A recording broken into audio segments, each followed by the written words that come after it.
thrilled for his success, and I'm really happy to finally get, the respect I so richly deserve.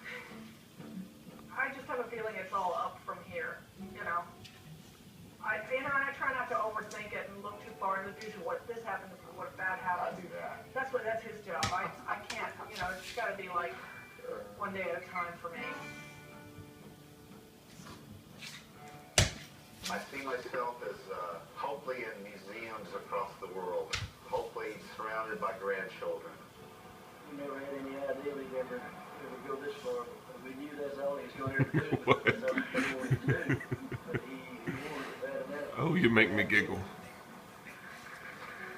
Onward and upward. I hope Wayne's happy. I hope everything goes well for him, but I hope I hope he's happy. I just want him to be happy.